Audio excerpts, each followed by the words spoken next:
Ladies and gentlemen, welcome to week, what week is it now? 23. 23. Week 23 of the Wrestling Rundown. Or episode 23. Episode 23. Whatever you want to call it. I say weeks because we have a whole bunch of episodes. I say we have week because we have a whole bunch of different episodes within each week. I call each video an episode. The 23rd edition? The 23rd edition of the encyclopedia called the Wrestling Rundown. We are your hosts. I'm Luke Gallows. That's Joey Mercury. As you can see, CM Punk has walked out. Oh. Well, at least I'm going to join the Authority. Which after this week, I still feel like they're going to win a Survivor Series. Yeah, well, you know. I'm still completely convinced that the Authority is going to win. We're going to get into that. But we're going to start off with the way we always start off. Reviewing Raw in a segment we like to call the Raw Review. Yeah. And speaking of the Authority, we started the night with Team Authority. The entire Team Authority, including Stephanie and Triple H and Seth Rollins, Joey Noble, Jamie Mercury. Jamie Mercury. The team collectively known as North Korean Noble. Yeah, we had all of them come out, and pretty much they were touting how great their team was. They were, they're showing, look at all the power we've got. Look, this is the most destructive force in WWE history. Which, I mean, based on who's on the team, I wouldn't say no, because I'd be terrified to face any of them. Maybe not Seth Rollins, but I'm terrified to face Seth Rollins' nose. Do you have nightmares about Seth Rollins' nose? I get stuck in there sometimes. Huh. Triple H is like cave diving. So they start talking about who's got the guts to stand up with Cena to face the Authority going into Survivor Series. I bet John Cena's one of those guys. Nope, John Cena left Team Cena. Oh God. Team Ziggler for the win. There's still a spot open on the team. At this point it's only Sheamus, Big Show, Dolph Ziggler, and John Cena. Oh God, I thought Cena left. I thought there was two spots on the team. No, he gave the captain spot to Dolph Ziggler. You got my hopes up. But this is where they start talking about Ryback because, at the end of the week before, we thought, okay, Ryback was part of Team Authority, and then it switched, and then it became Luke Harper, and so, people are wondering, okay, what's going to happen with Ryback? So Ryback comes out, and the Authority kind of talks to him like, hey, we understand that, you might have a different opinion on how the Authority runs compared to us, but all we can ask is that, do you really want to join Team Cena? Do you want to follow a man who only thinks about himself? And Ryback says, well, you know what? I'm going to join the one team that I know that I can count on, and that's... Well, they show the clip of Cena... from last year. Of Cena making fun of Ryback. In which Cena makes Ryback sound like the Ultimate Warrior. Owes me $1.60 for an international phone card that I paid for.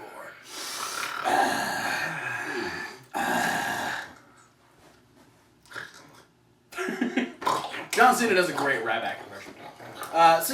They try and get Ryback to not do everything they can to make him not join Team Cena. And he's gonna start a third Survivor Series in Team Ryback. They need to do that sometime. He's going to attempt to clone himself 4 times over. Can you imagine if one year they do a triple threat or a fatal 4-way Survivor Series elimination match? 4 guys. I'd like that. That'd be sick. I'd like that. I'd be all for that. So Ryback says, I'm going to join Team Ryback, and he heads out. And Triple H goes, okay, that's good. That's, good decision. But because I wouldn't want to be part of Team Cena because tonight is the decimation of Team Cena. And it starts with Dolph Ziggler, who will be facing Luke Harper. So Ziggler came out. Yeah, Ziggler comes out. We go to a commercial. And man, is he ready to beat up Luke Harper. Of course he is. We come back, and Lillian Garcia is then told that this match is now for the Intercontinental Championship. And Dolph Ziggler's going, what the fuck? Why now? Do I have to, what? And Willie's saying that North Korean noble attacks him from behind. And Seth Rollins. Yeah. Well, Seth Rollins hit him from the front with the briefcase. This is true. He did hit him in the face with a briefcase. There was no behind. He had a brief face. From a baby face to a maybe face. After doing the introductions, Ziggler gets beat down. The ref keeps asking him if he wants to do the match, and Ziggler's like, he's like, yes, just ring the bell. The ref's like, are you sure? You don't have to do this. He goes, ring the bell. He's freaking out. Rings the bell and immediately gets a boot in the face by Luke Harper. Luke Harper goes for the 1-2. Ziggler kicks out, and like, okay, so Ziggler's got some fight.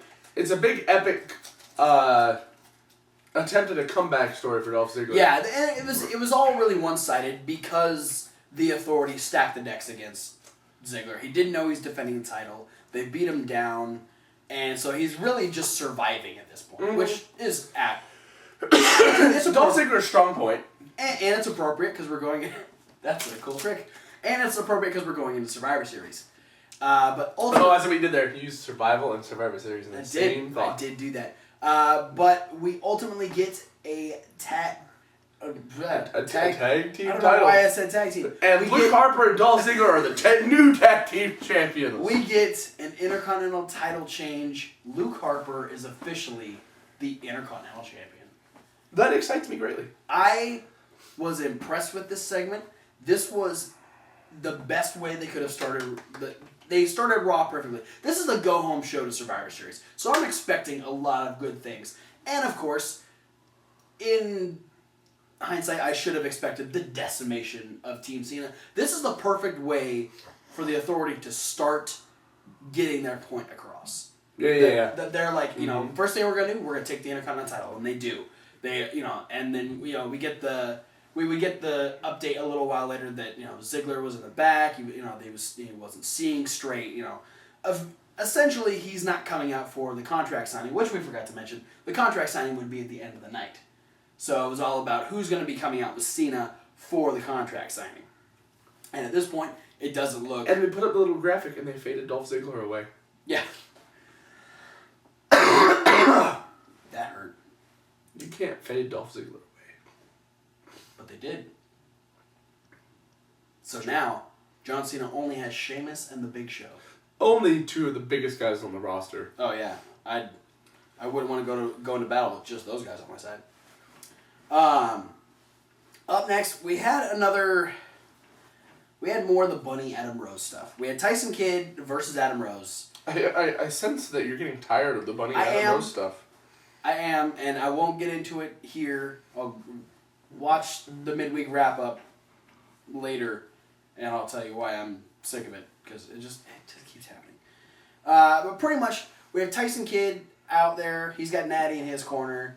Adam Rose has the Bunny and the Rosebuds, obviously.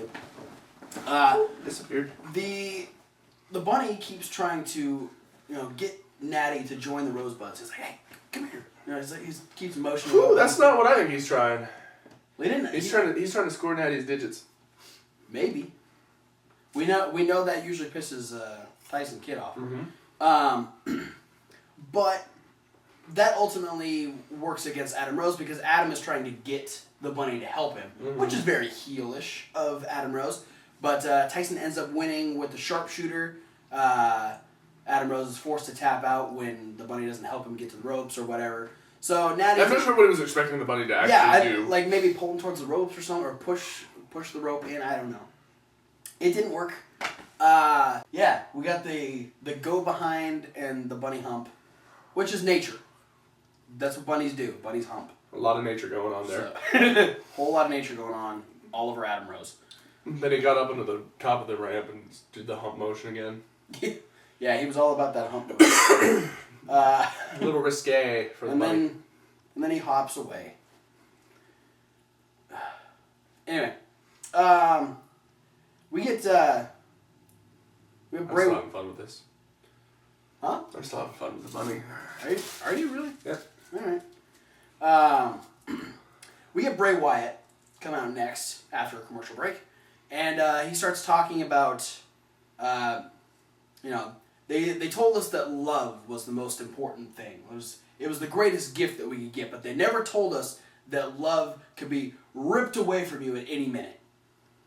And then he starts talking about, Dean Ambrose is a victim of that. That, he had a mother who wasn't there for him, and that, his father, going into prison, so he was a lonely child, and all he wants to do is he wants to help Dean. If you, Dean, embrace me, and I can help you. Doing the same stuff that basically he should just be holding up a free hugs sign to Dean Ambrose. That'd be hilarious. Maybe they'll hug it out at Survivor Series.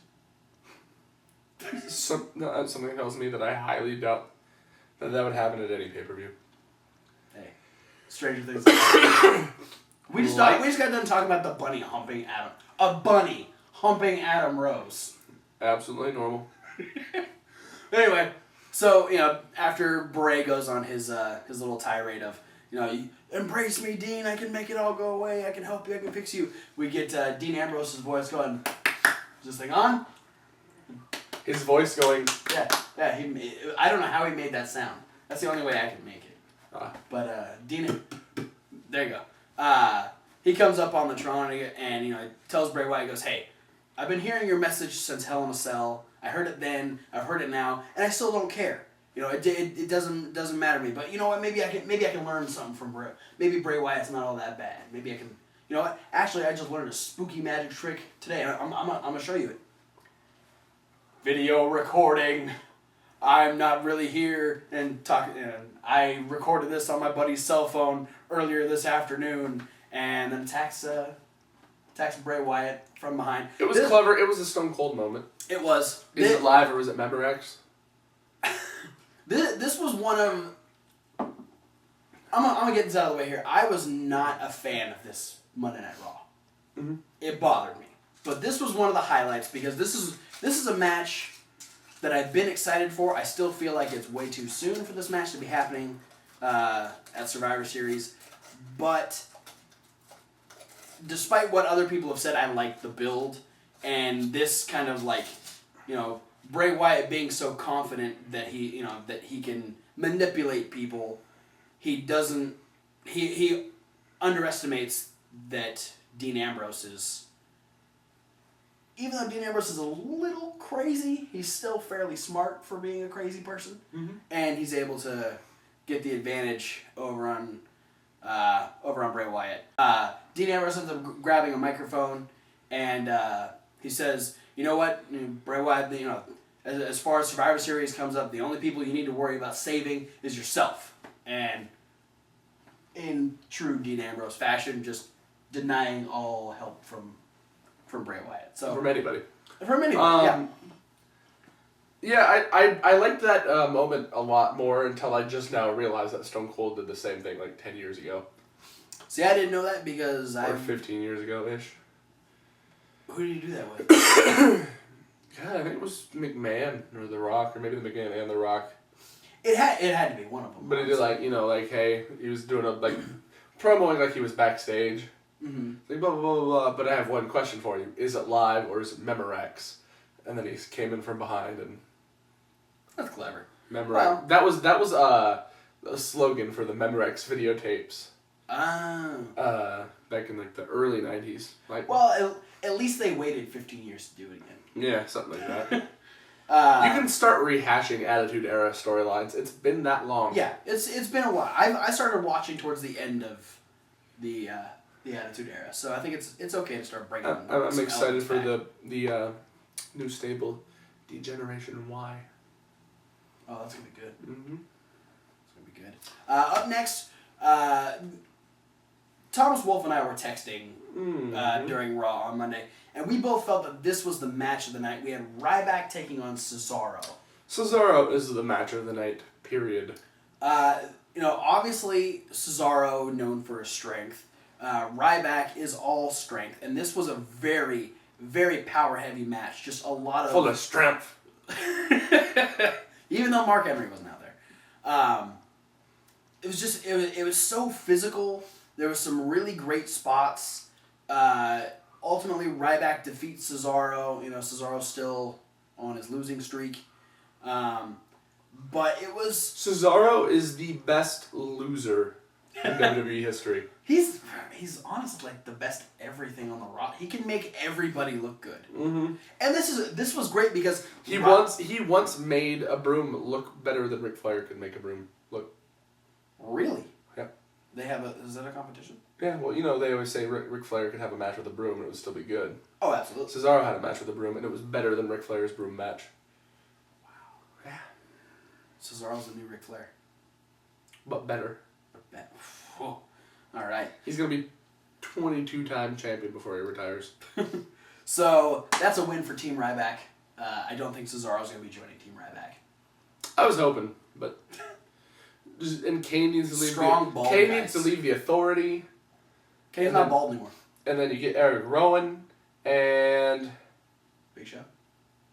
Big Show leaves Team Cena. Big Show leaves Team Cena, and you get Team Rybald. That sounds weird. Yeah.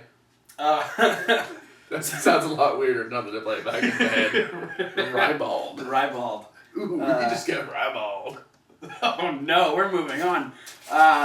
We had Renee talk to John Cena in the back, asking John how he feels about, how does he feel about his team? Obviously we saw what happened to Dolph Ziggler. Cena pretty much says, the only thing I can do is I can hope that by the end of the night that these guys show up for the contract signing and that we go into Survivor Series and we get rid of the Authority. Mm-hmm. Speaking of more Team Authority, we had Lana and Rusev come out. Lana talking about how much hotter she is than Kim Kardashian, which she is. Hot Lana. She is way hotter than Kim Kardashian. Hot Lana. It was really unnecessary for the whole promo to happen. No, it wasn't. Lana was there talking. But it did absolutely necessary. But it did bring out a very Uncle Slate, American Heath Slater, and yeah, Uncle Slater wants you. He tried. He tried. But all in all, his match lasted about 45 seconds. It was a Baron Corbin match. No, Baron Corbin's faster still. Yeah, he gets he. Ding, ding, you son of a bitch. And then he gets kicked in the face. And then he gets put in the accolade, and then it's over. Yep. So, nice try, Heath, but you lost. Yeah, I mean, it was... Yeah. Go back to doing things that are important in your life. So, that's another win for Team Authority. Woo! Yeah, because Heath Slater was... Hey, Heath Slater could have taken that 5th spot. I probably would have popped. I would have too. I'd mark out for Heath Slater joining Team Cena. Yeah. Maybe he will. Maybe he'll come back later on Raw. I'll find out. Since we don't know who's joining up with Cena at this point. I mean, we do, but at the time when we were watching Raw, we didn't. Exactly.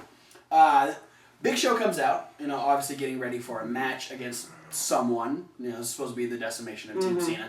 Stephanie comes out and tries to talk him out of joining. It's like, hey, I understand that you've had issues with us, but just think about it. These people, they've never really cared about you, and just imagine if you leave Team Cena, if you align yourself with the Authority, we can make sure that you are taken care of and that you're cared for and all this stuff. And she's lying. I care about you, Big Show. Do you really? Are you just saying that? I like you, Paul. He was conflicted for a second. He was really debating whether or not he was gonna leave Team Cena. But before he could make a decision, Sheamus came out and said, "Hey, Stephanie, I see what you're doing here, and I don't like it. Knock that shit off." He did not say that. He said, pretty much. Me and Show are both proud to be part of Team Cena, and there's nothing that you can say, there's nothing that you can offer us that will make us think differently. And Stephanie goes, well, that's too bad because tonight you two are going to be facing each other. And not only that. Yeah, immediately I thought, well, wow. They could just like end the match. Poke of doom. Yeah. Double count out. One of them lays down, they pin, they're good to go. But Stephanie says whoever wins out of you two gets a future WWE World Heavyweight Championship match. That's what they say now instead of number one contenders. Well, yeah. Everyone gets a future WWE title match because they know the championship's not going to be defended until fucking next year. Yeah. Think about that. Happy holidays, people. The title, you don't get a title match for Christmas. The title hasn't been defended since September. Let that sink in. But anyway, we end up having Big Show versus Sheamus. Very physical match. You want to talk about your holy shit moment of the match? Yeah, well, first, Sheamus is able to carry Big Show around on his back. Yeah, the white noise. Like the world's biggest backpack. You can fit everything in there. Potato sacked him down, white noise. And then Big Show starts climbing up. He's going to do his little Vader elbow drop thing that he never hits. And Sheamus once on Swagger. Sheamus gets up and friggin' goes into the danger zone of the Big Show and picks him up on his shoulders. The no-no zone. Big Show's no-no zone. It's a big no-no. Carries him around on it, like backs up on his shoulders. He's got Big Show on his shoulders.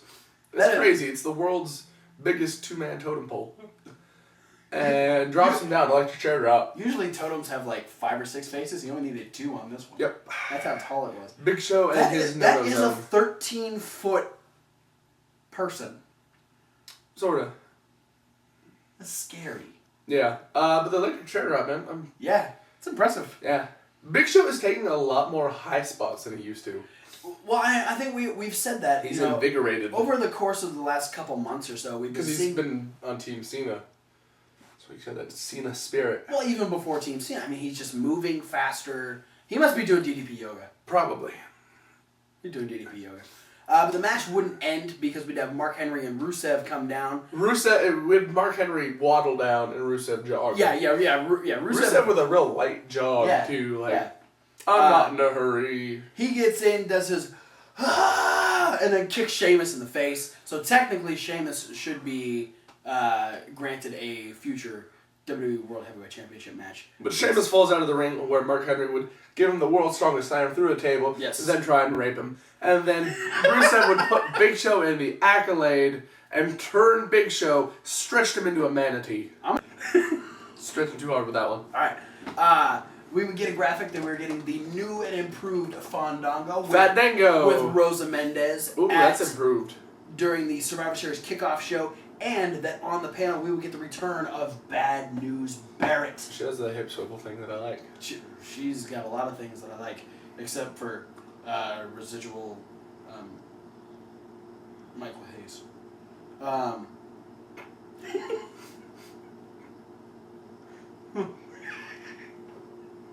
Was that too weird? Mm-mm. No? Okay, good. Okay. Let's roll this trade. So, up next, we'd be getting an exhibition match. Out first, we would think was AJ, but it was actually Brie Bella dressed up as a very convincing AJ Lee. It just looked like somebody stretched AJ. It's just taller. And Nikki would come out soon after. We would get the real AJ on commentary. Yeah, I felt like this, the whole idea behind this is Nikki Bella was planning on squashing her sister. Yes. It was pretty much just trying to get in the mind of AJ before Survivor Series. Which I found coincidentally that somehow Brie Bella knew exactly the outfit AJ was going to be wearing to commentary. Also, it's her new shirt and shorts. It's just what she does. Yeah, but I just found it coincidental that AJ, who wasn't even wrestling that night, no, but I'm would sure happen to be wearing the same exact exact outfit. But I'm sure she was walking around on the back. Someone saw it, said, "Hey, Nikki probably paid someone to." Or she sent Brie to ask AJ what she was going to be wearing, so they could just It makes sense, kind of. But anyway, AJ would end up distracting Nikki, just trying to piss her off, and out of defiance, in a way, Brie would actually roll up Nikki and get the win. So AJ Bella, or AJ Brie. Nikki Lee? AJ Brie. AJ Brie. AJ Brie defeated Nikki Bella. Yes. So AJ Brie should be the number 1 contender to the Divas title. Yeah. But she's not. They're still doing Nikki versus AJ. It's Survivor Series. I almost said SummerSlam. I have a hard time not calling all the pay-per-views SummerSlam. You love SummerSlam so much. I don't even like SummerSlam that much. But Nikki would get upset. She'd get ready to beat the crap out of Brie. AJ would come in and hit her, knock her down, hit her with a shining wizard. Shimmering warlock. Brie is doing the yes chant, and she gets kicked in the stomach and then DDT'd. And which is weird. I don't think I've ever seen AJ do a DDT before. It did look a little weird. Well, it definitely wasn't a normal AJ move. Nope. She did it. It looked okay. Yay. Then we had something else happen. Yes. Then we had my favorite moment of Monday Night Raw. This is something I've been waiting. Commercial break? Was it just after the... Oh, I was asking if commercial break was your favorite part. No. It was just it was the Hulk Hogan appearance. No, luckily, Scott Steiner promo. Luckily he wasn't on. Nope. He's dead. He's not? I can hope. Oh, God. No. You sound evil. This coming from the person that wants Sheamus to die every week. I don't want him to die. You've said it before. I want Titus O'Neil to die. Well, I want Sheamus to die from hepatitis O'Neil. I hate Scott Steiner as much as you hate Titus O'Neil. Yeah. You hate Scott Steiner a lot. I have removed my hatred for Jack Swagger to Scott Steiner. Oh. Fuck Scott Steiner. Alright, hashtag that. But anyway, no. My favorite moment of the night, we officially got the Big E New Day vignette. Oh, vignette gets the moment of the night. I've been waiting for it. Travis Colt. Yes. We've seen the Xavier Woods. We've seen the Kofi Kingston. We finally got the Big E doing his reverend voice. We had Kofi's played earlier in the night. Yeah, it was kind of what they've been doing is like when Xavier happened, and they did Xavier and Kofi, and then it was they did Kofi and Big E. So it was kind of just like a in sequence. Finally got Big E. A new day is coming. Woo! I'm excited for this group. I don't know what it is. I don't know if it's the music or if it's just what they're saying. You're finding God. Maybe it is. I don't know, but Jesus is I feel so happy when these vignettes come up, and I'm so excited for this team to debut. Because here's another thing: is that we've been talking about how they have no more tag teams except for the 4 that are going into the match on Sunday, which we'll be getting into in just a second. But the fact that we actually have a trio coming in that could easily be 3 different tag teams. Mm-hmm. That makes me excited because we have the potential for a whole new tag team that could be super exciting, and they are all awesome. So yeah, Big E's New Day vignette is the moment of the night for me. Wow. Then we followed up with Cena talking to Ryback, just like, hey, just want to make you think, if the Authority wins on Sunday, imagine what'll happen to you, especially after you, turned on him last week, blah, blah, blah, blah, blah. And that leaves Ryback thinking, which I'm sure might have hurt. Doesn't look like he thinks very often. Then we get the update that we're getting the Dean Ambrose survival kit on SmackDown. Yep. And they planned the graphic for the contract signing again, and this time Big Show and Sheamus fade away. Yep. And Cena by himself. Cena is going into the contract. Could John Cena be the only member of his team going to Survivor Series? Will John Cena be the only member of Team Ziggler to show up in Survivor Series? Then we get the update that we are getting the Fatal 4-Way Tag Team match for the tag title at Survivor Series. We've got Dust to Dust defending against the Usos, the Matadors, and the Moneymakers. Miz then Miz DL. We would get Mizai. The Mizai? The Mizoozles. That's a funny way. The Mystery Science Theater 3000. We'd get heels versus faces. We get 8-man tag. Dust to Dust and the Moneymakers taking on the Usos and the Matadors. Very fast-paced match. A lot of fun little spots. Mizdow takes a phantom hip toss. After the Matadors double hip toss Miz, he rolls out, then Mizdow gets in, does a flip bump, and then rolls out of the ring. Hilarious. But the heels would actually get the win, so we've got a little bit of, could the champions or the Moneymakers potentially be champions coming out of Survivor Series? We'll have to wait and see. It wasn't the best match that I think these four teams could have had, but it was okay. There was some good spots, but mostly it was just sand down. Here we are. We're at the contract signing now. We get all of Team Authority. I thought we were on a couch. Imagine we're at Raw. Okay. Alright? Deja vu. Fuck, I've already seen this before. Looking down the ring. All of Team Authority and the Authority members all walk out. There's a table. There's a contract on it. We're getting ready for a contract signing. Oh, shit's about to go down. Yeah. Shit always goes down to the contract signing. Contract signing is code word for fight.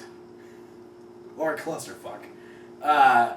This one was weird because we started, Triple H and Stephanie talking about how everything's on the line, blah blah blah. The usual stuff. Oh, we're gonna win. But then Triple H gets choked up for a second, and then has this desperate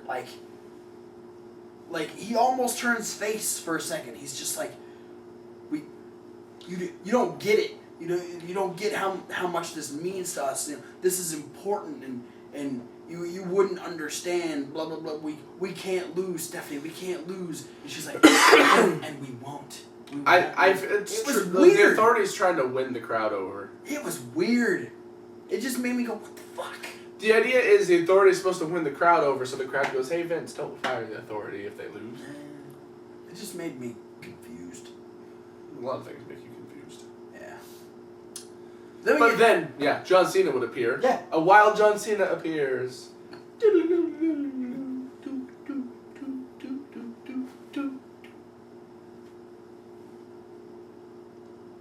Playing a lot of Pokemon. I haven't played Pokemon in 4 months. Okay, well. I gave up on the game I was playing. That was a very, very vivid reenactment of a Pokemon battle. Mm-hmm. It's good. John Cena came out, he'd give his spiel. Yeah, Which was fun. Yeah, John Cena's got a good... John Cena's a great on the stick. He's a good mic promo guy. So, what would you expect? He does this whole, why is Team Authority going to lose? Yeah, and he even goes through the order of elimination. Yes, and he's saying this all as if he is the only member of his team, eliminating all these people. Yeah. So John Cena is going into this match with high expectations of himself. So I'm saying, even if he has partners, if he doesn't eliminate all 5 guys, I'm going to punch Cena in the balls. Because he lied. Yep. And so he kind of plays open mic night with the Ring. Yeah. And he says, okay, well, I don't know who wants to be on my team because, it's going to be a bad business choice for my team. Yeah. Because they're going to get beat up a lot. So, hey, if you want to... it's Dolph Ziggler. Come on. Holding his neck, obviously still messed up from his match against Luke Harper at the beginning of the show. But Dolph Ziggler's out there. He's ready to be part of Team Cena. He is already... It's ready without the vowels. So yeah, he's like, I'm going to be on Team Cena. Me and my top ramen hair. And then we get the Big Show. He makes his way. The Big Show, who is transformed successfully back into a human being, walks, doesn't swim to the ring, gets in over the top rope. No. I was like, what the manatee reference. Jesus Christ. At first I thought, wait, he transformed back from a totem pole to a... No. He's still a totem pole. But yeah, Big Show comes out and is like, yeah, let's do it. And Johnson's like, all right, I got my 3 buddies. No, my 2 buddies. My 3 buddies minus Sheamus. No. And then out came Sheamus. That ginger... Oh, wait, no, that wasn't Sheamus. Nope. Pull Sheamus' head off and put it back on upside down. It was the anti-Sheamus. We'd get... The under-Sheamus. We'd get Eric Rowan? Eric Rowan came out and got a pop. I think... Well, here's immediately what I thought was when the music hit, because it's the same music that Luke Harper is using, I was waiting for Luke Harper to just, like, turn around sides. And jump to Team Cena. I would have been like, fuck yeah. That would have been great. But it didn't happen. We got Eric Rowan. It was just... Weird. I know we've been asking for surprises, for things to, like, you know, just something random to happen, just to throw us off. But this made me go, huh? What? Like that. Yeah. It wasn't bad, because I don't hate Eric Rowan, but it kind of made me feel underwhelmed. But then, my favorite moment of the night, my Big E Langston promo. Oh, yeah. The 5th guy. Cesaro. Oh, man. Hit the ring. He came out, towel over his head. He came out, throws the towel on the ground. He is amped up, pulls the robe off, gets in the ring. I got a text message from Thomas Wolf that just said, fucking Cesaro! Cesaro's like, yeah, man, I'm going to be the 5th guy on your team. I'm going to be number 5. Let's fight these guys. I'm doing a bad Cesaro impersonation. That's okay. And then he steps over the line to the other side of the table and starts laughing. And then I got a text message that said, fucking Cesaro. And he's revealed that he was just playing. And Stephanie starts laughing. She goes, you should have seen the look on your faces. It was priceless. Is there any more surprises for the night? And then Ryback would emerge. Feed me more. Which didn't surprise me, but it was still cool. Like, it just... We'd been talking that there had been rumors of potentially Sami Zayn being put on the team or something like that. So I was kind of waiting. Everyone, Sami Zayn, freaking Randy Orton, yeah, I was waiting, Roman Reigns, I was waiting Sting, for one of those guys. Bob Backlund. That'd be really weird if Sting to just randomly show up for Survivor Series. Yeah. Weird. Mm-hmm. But so we have the official Team Cena. They start fighting with the Authority. Things are going fucking crazy. They start brawling. Yeah. We forgot to mention that before Team Cena came out, Stephanie slapped the shit out of John Cena. Yeah. So Cena moves the table over the corner. He goes, and you need to get out of the ring because it's go time. Yeah. So then at this point, I'm thinking he was talking about the entire Authority because he just wanted a one-on-one fight with Stephanie. That would have been awesome. I'd pay money. No, I wouldn't have to pay because it's free. It's free. You need to sign up for the network. It's free. Free for the entire month of November. Yeah, it's another week. Woo! Come on. Woo! Woo! So then, after all this craziness is going on, craziness! Triple H ends up like trying to get in on the action. Yeah, Cena picks up Rollins to give him the attitude adjustment. Triple H stops and kicks him in the stomach, sets up for a pedigree, and just somehow Triple H actually looks in the Tron and sees that Ryback is behind him. Yeah, he goes, oh fuck, it's Ryback. He turns around and they go face to face, and Ryback starts doing the thing where he starts shaking because he's funny and looking, he's made of jello, and then Cena grabs Triple H, spins him around, and gives him an FU, butt first through the table. Yeah. Got splitters up his butt. And he was selling that shit like crazy. We get the celebration from the very strange Team Cena. Rowan just doesn't fit that picture at all. And if you rewatch it, if you would have flipped Rowan and Big Show's positions in the line, they would have been from tallest to shortest, left to right. Was it him? It was like Rowan, Big Show, Ryback, Cena, Ziggler. Ziggler's the oddball. He's short. I think Cena was in the middle. Yeah, Cena was in the middle. Because he's a leader. But yeah, I mean, overall, Raw Cena didn't really sell me on Survivor Series. Like, I'm planning on watching it. I was sold on Survivor Series because when I was a little kid, Survivor Series was my favorite pay-per-view. I love Survivor Series. I love the idea of Survivor Series, but I was expecting a lot more. I love the opening segment. I want WWE to go back to when Survivor Series was just like 5 elimination matches, and that was it. Like, yeah. Maybe because now they put so much emphasis on the title. Like, you could say they could have like 5 elimination matches and then maybe 1 or 2 title matches. Yeah. And keep it at that. Yeah. You know. So But why have like 4 regular matches and then 1 or 2 Survivor Series matches? It's Survivor Series. It has its own kind of match. Yeah. You're into the whole themed pay-per-view? Do more themes. That's it for the Raw review. We're trekking right along. We're almost to Survivor Series. We've got Survivor Series predictions coming up here pretty soon. I'm waiting for a text message from Thomas Wolfe to see who he's choosing to win at Survivor Series. But over in the playlist that I believe Kevin Hawk was just pointing at, we've got indie news coming up. We've got some results. We've got some upcoming shows. We've got the midweek wrap-up and the SmackDown rundown. And we have results from Fantasy Warfare. Mike Hurt Angle is taking on Thomas Wolfe's Kalisto in a straight-up one-on-one match.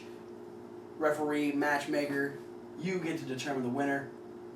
But up next is indie news, and we